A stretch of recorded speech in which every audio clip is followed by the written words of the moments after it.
Sabihin, ano ba ang kanila dumaga na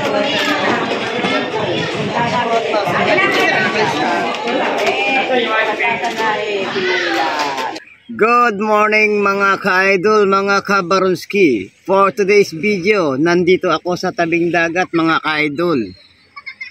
Ayun, kung inyo makikita mga ka-idol doon sa aking likuran, may nangingisda doon mga ka-idol. Kung tawagin yan idol ay nagsasalambaw.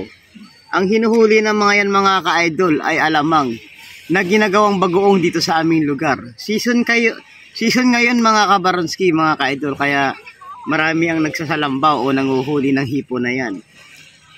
Hipon na alamang. Kaya tara at samahan niyo ako at lalapitan natin kung paano nila hinuhuli mga ka-idol. O season ngayon ng alamang kaya maraming nagsasakag oh. Oh, ayun pa oh. Hanggang sa dulo doon, mayroon pa rin nagsasakag oh. Abot sa ulo si pare. Tinira pa rin.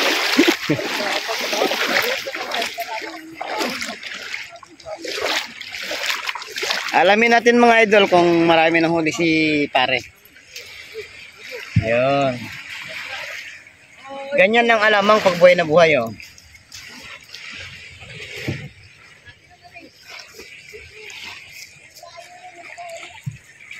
Oh, ang daming nagsasakag mga idol. Oh. Yan ang alamang pagbuhay na buhay oh. Madagdagan pa yan, ayun pa oh. Oh. Yun. Oh. Yun, talsikan oh. Oh, di ba?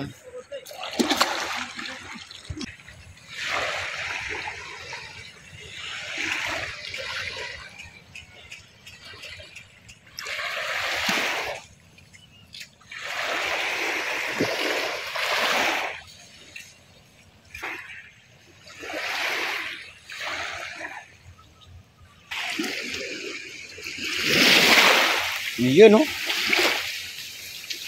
Kapal nga oh. No. Oh, kapal ng alamang oh. Dami alamang. Tingnan natin mga idol kung gaano karami. Kapal nga ng alamang.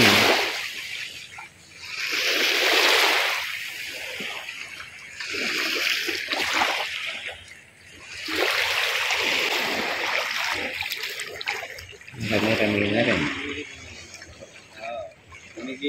Marami-rami na rin, oh. Mas marami dito. Kasali ng mga idol.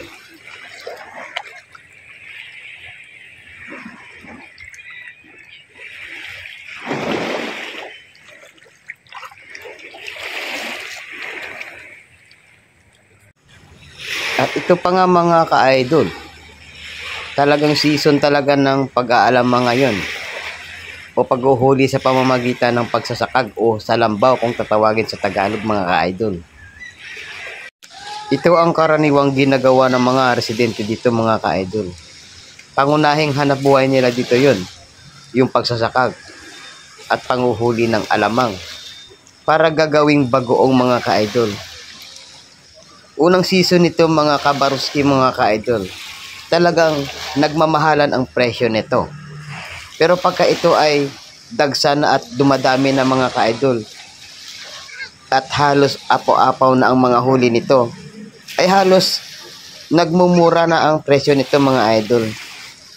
Halos ipamimigay na lang ng mga residente dito ang alamang dahil sa dami na nagpapahuli na alamang dito mga ka-idol. Kung inyo nga mapapansin mga ka-idol, dito lang yan sa pinakagilid ng tabing dagat mga idol. Naglulungga ang mga alamang na yan. Kaya jackpot ang mga taga rito mga ka-idol. Dahil sa kusa ng tumatabi ang mga alamang. At biyaya talaga sa mga residente dito. Ang ganitong mga sistema na ang isda na ang lumalapit para magpahuli. Kanya-kanyang pwestuhan yan sila mga ka-idol, mga ka-Baronski. Para makahuli at makarami sila ngayong araw para maibenta na rin sa palengke, mga idol. Ang aga ng magising yan, mga ka-idol. Nagbukang liwayway pa lang ang araw, mga idol. Pumupwesto na yan sila. Kanya-kanyang diskartihan, mga ka-idol, para makarami at maibenta at para makabili na rin ng pambigas, mga idol. At syempre hindi mawala yung pangulam na ipaghahain sa pamilya, mga ka-idol. Kaya talagang sobrang saya nga, mga ka-idol, na dito sa lugar namin, mga ka-idol, napakaraming alamang basta season ng alamang, mga idol. Medyo nakakapagod at mahirap yan, mga ka-idol, ang gawaing pag-aalamang. Ito, mga idol, oh, may paparating na bangka galing sa laot. Ating aalamin ang nahuli nilang isda ngayong umaga.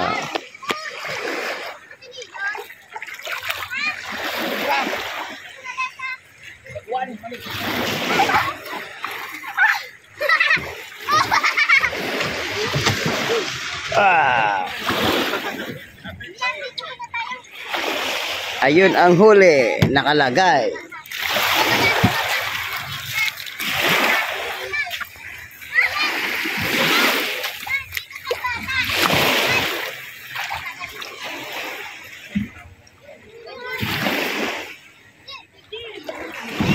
Iyan, dito lang kaya, Giray!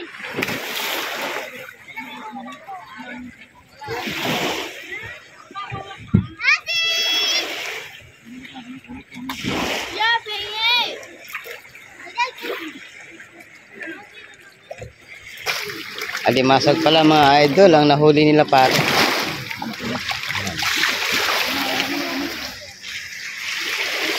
Tara na, mga ka-idol, at samahan niyo ko at pupunta tayo sa may fish terminal, sa may palengke. Aalamin natin ngayon kung may mga isdang galing sa laot ngayong araw.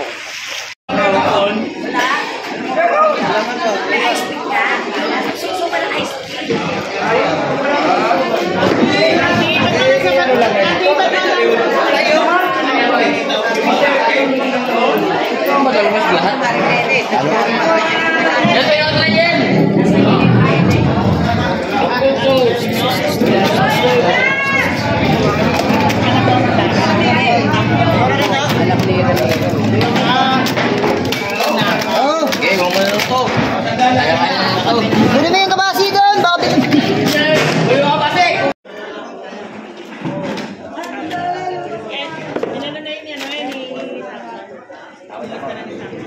Yung ba yun ulit?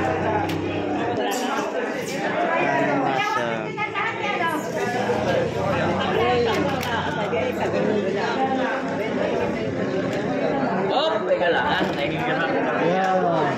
Ganyan mo. Ayun, ganda, ganda.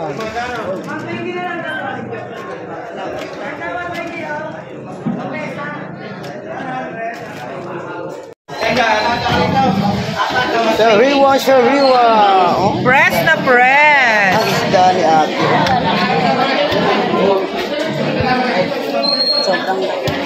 So, saan pa kayo? Bili na. Oh.